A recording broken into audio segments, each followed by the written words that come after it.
Hey everybody, it's Peter, and this one's gonna be great. This is the Kawasaki Z125. It is the entry-level bike in the Kawasaki lineup, but the cool thing about this entry-level bike is it is fun for everybody, whether you've never ridden a motorcycle before or if you have a bike.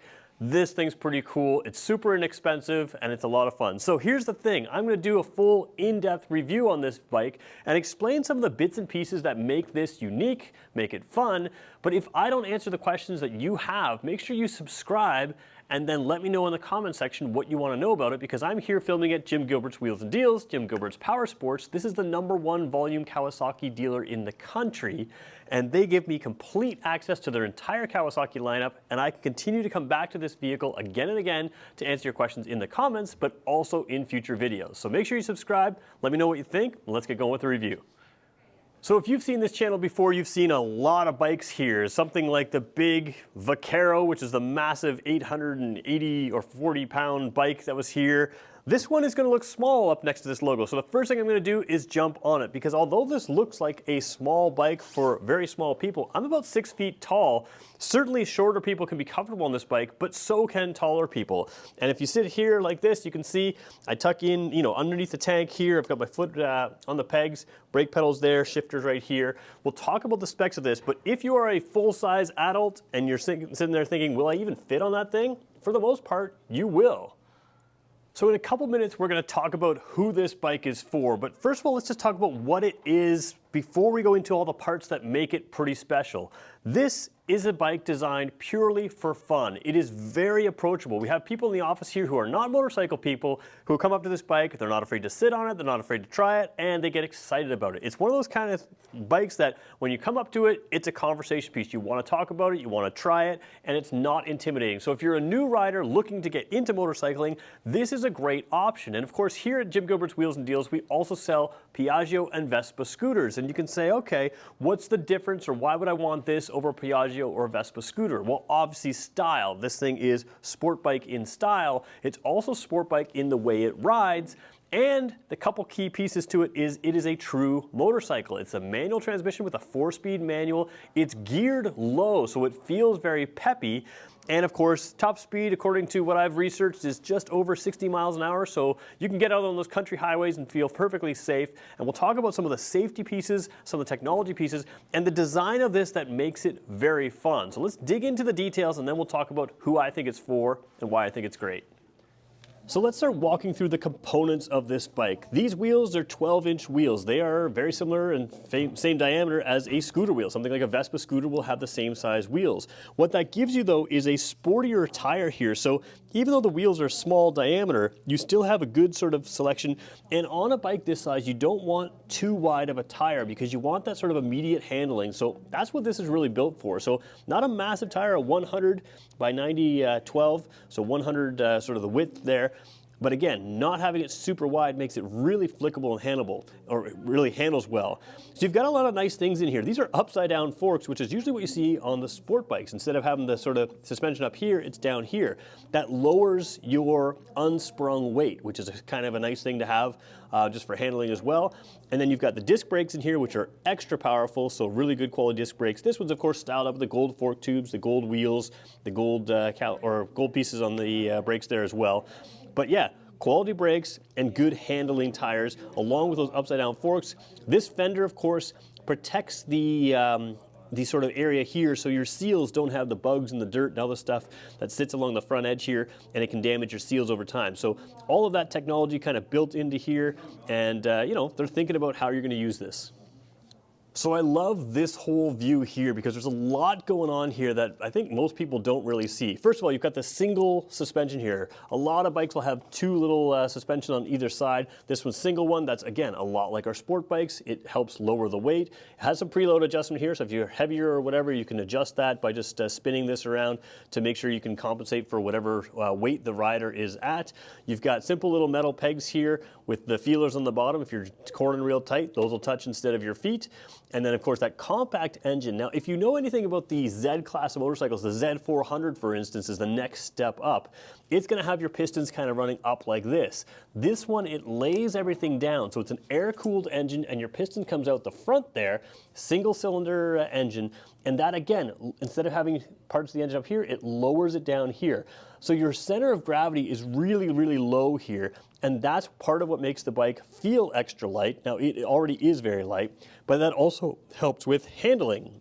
Down here, your exhaust, no big pipe coming up the side. It's all tucked underneath. So basically down here, all that weight of your exhaust and everything down there is at the very bottom, which again, centralizes the weight, moves it centered in the bike, and keeps it down low, which makes this bike handle really, really well. One thing to keep in mind, the weight of this bike compared to something like a Z400, which is considered to be a very light sport bike, that Z400 is 139 pounds more than this. So this thing is just crazy lightweight, and that's part of what leads to that immediate and super fun handling. Having a bike with great handling, to me, is a safety feature that allows you to obviously stop in a hurry with the great brakes. It allows you to turn out of the way of things. But another thing that is a good safety feature is right here. We'll see how well you can see it. There you go. Check out those LED lights, little Z pattern there. That is a bright LED. And the nice thing about LEDs is they have an instant on, instant off kind of thing. It really does a good job of catching your attention. And on a very small vehicle, especially when you might have newer riders on here, you want something that's going to catch the attention of riders above. So both the pattern here, not only does it look cool, it catches their attention, and that instant on, instant off lighting there as well. Signal lights are just incandescent. That's probably good for a beginner bike. They're going to be a little cheaper to replace if you ever drop this bike. These are pretty durable though. I wouldn't expect you to have a whole lot of issues with them, but incandescent on the signal, LED on the brake light. So now let's take a look at the dash here. If I turn the key on, you'll see a couple cool little things. Does a full sweep of the tachometer. I like to have an analog tachometer. I think at a glance, it's easier to tell than some of these digital displays. So again, depends on what you do. Of course, the TFT display in Kawasaki's bikes is very clear, but some other bikes don't have a really clear analog tachometer, and that's pretty cool. Now, one thing that's cool about this is you talk about this being a performance bike. Let's turn that signal light off. Talk about this being a bit of a performance bike. Again, 125cc, this isn't gonna be, rocket fast. But it is very similar to the ZX6R. The ZX6R has a tachometer as well. We just did that video just a few days ago. And 0 through 4,000 on the ZX6R are real scrunched close together. Why? I used to say in that video, why? Because those lower revs don't matter. But this is exactly the same feeling as a higher revving sport bike. You're really getting your power in that 4,000 right up to 95, 9,000 RPM area. So you're living in these mid to higher revs there. And that, again, gives you that bigger motorcycle feel at much slower speeds. You can really kind of zip it up through the gears. Again, we mentioned it's a 4-speed transmission. We'll show you the shifter in a second here, but kind of a cool thing and just part of what brings the experience in. Overall, the display here is pretty simple. It's not listing a gear indicator, but you can see there it says gear. Underneath there, it'll tell you what gear you're in, whether that's neutral or 1, 2, 3, or 4. You still, of course, have the green neutral light. The engine light's on because we're not running the engine right now. But simple display here. The other thing you have is down here, I don't know if you can read that clearly on your screen, looks like you can. You have the odometer, you have trip A and trip B. Now, just if you're a new rider, what I like to do with this, and you can do whatever you want, is leave the odometer, obviously, if you want to know full mileage. I always set trip A for my, how much fuel, or sorry, for my tank, so I reset that every time I have, every time I need fuel.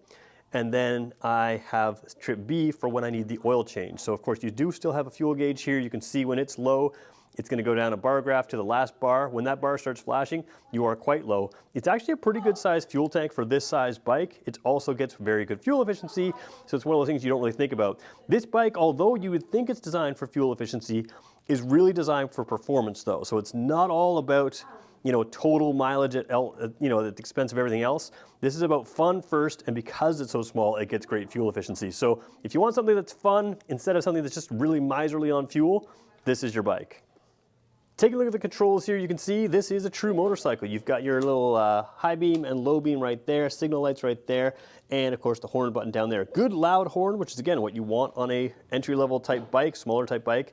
And also you'll find that the controls, they don't feel plasticky. They're really strong, really kind of good feeling. They don't feel like they're going to break when you're using them. The other thing is clutch lever pull is pretty light. It's not a slipper and assist clutch like it would be on the Z400, but of course the smaller components here make a nice light, easy pull. You can really get used to how that feels and getting used to shifting. So again, whether you're a new rider or an experienced rider, you have that sort of fun feeling shifter, fun feeling clutch. And again, you're going to be zipping through the gears in this because you're driving through town. You're going to have that fun. It's not like a big bike where you can just keep it in the same gear. You're going to have to snick through the gears, which is part of what makes it fun to drive. Over on the throttle side, pretty simple stuff here. You've got the kill switch up here. It's required by law on every motorcycle, and then the start button down here, and of course your throttle, which you can use the whole thing on this bike. This isn't overpowered, so you're going to sit there and be able to use it, go full throttle at times, and have a lot of fun with that. I do want to show you the shifter here just really quickly. Of course, it's 1 down and 3 up, neutral between first and second gear. Of course, mostly because that's required by law. You could put it anywhere, but that's a whole other video. All right, I'm going to try to sit on this bike, keep it in there. I have size 11 feet, so a lot of people are concerned about the overall feel of this bike. Can we control it? But you can see here, I can easily get up to that shifter, no problem down there, not a problem. So there's full first gear, full lift there. Of course, in a Kawasaki, it won't let you go into second gear while you're stopped like this with the engine off, but easy to reach, easy to come back. It's not like it's super compact, even though it's a compact motorcycle. So it's very easy to drive, very familiar to people who are used to riding larger sized bikes. So of course, we can all look at the styling of this bike from the outside, from the side, but when you're in the riding position, the style matters as well. You want to see something that's pretty cool. And down here you have that cool modern sport bike style fuel tank cap here. You've got the sport bike style key down here. Of course, we always have the spare key on here, so it doesn't look as cool in video as it does to me. But the overall feel when you look down is this is a fully modern, fully cool motorcycle. Now let's see if we can go the same shot and come back over here. Camera work is a little sketchy because I'm moving the tripod. A lot of people don't expect this, but this is a 2-passenger motorcycle, fully legal. You have space here for a second passenger. It's actually a pretty comfortable seat, probably similar size or maybe even a hair wider than something like the Z400. And you've got the rear foot pegs here, which to me actually look a slight little bit larger than the front foot pegs. So again, this isn't something that's going to be a rocket where you can take, a lot of heavy people over long distances, but to take someone around town, to zip them around, totally doable, totally legal as well. So let's talk about who this bike is for. Well, obviously the 125cc, if you're looking at riding a bike, this is obviously not intimidating, super cheap on insurance, it's easy to ride, it's a great first motorcycle. Where I think this bike actually shines though is maybe you're a household who has a motorcycle or other motorcycles in the family. This is just an awesome bike to add to a fleet of motorcycles. It's not that expensive. If you've got young riders or new riders who just want to get out and have a little bit of fun, zip through town, learn how it is, and not be intimidated by it, this thing's pretty great. The reason I think it works in a household with other motorcycles is because this won't just be the bike that beginners can ride. This thing can wheelie. This thing's a blast to drive. You can ride something full throttle, you can zip through the gears, and all of that's super fun to do, but you could do it without losing your license. And I've driven a lot of smaller bikes, and I'm a big fan of smaller displacement motorcycles because I just find that they're fun. You can be amazed at the places they can take you, and that's what this is all about. It's not designed to be a practical commuter like a Vespa. It's designed to be a blast to ride. So this is something that if you're looking to have a lot of fun for not a lot of dollars, you can modify these up. There's an aftermarket community that supports them as well. There's so many things you can do with this. It just becomes something fun. The biggest thing that surprised me, and especially it just happened here today, is people in this building. There are some people who just, they're not into the motorcycles as much. They have other roles here. And those are the people that are attracted to this kind of thing. It's so non-intimidating. They'll jump on it. They'll be willing to give it a try. And that's what's cool about this. It's a great entry-level bike, gets people into riding that is still enjoyable for experienced riders. So tell me what you think. Tell me, is this something you would ride? Is this something you would add to your fleet? If you own it, tell me about how you use it. I'd love to know more. And again, we're sort of building a community here, so let me know in the comments what you think, but make sure you subscribe. And if you want to know more about this bike, we're going to come back to it. I want to do more videos on this. I want to try to take it out here and ride it around a little bit, sort of do some riding videos of something like this, and we'll get that back on here as well. So make sure you subscribe, because I want to thank Jim Gilbert's Wheels and Deals. Again, Jim Gilbert's Wheels and Deals, Jim Gilbert's Power Sport, is the #1 volume Kawasaki dealer in the country, and they're allowing me to come back to these bikes again and again. So let me know what you think. We'll continue to make more videos for you. Thanks everybody for watching.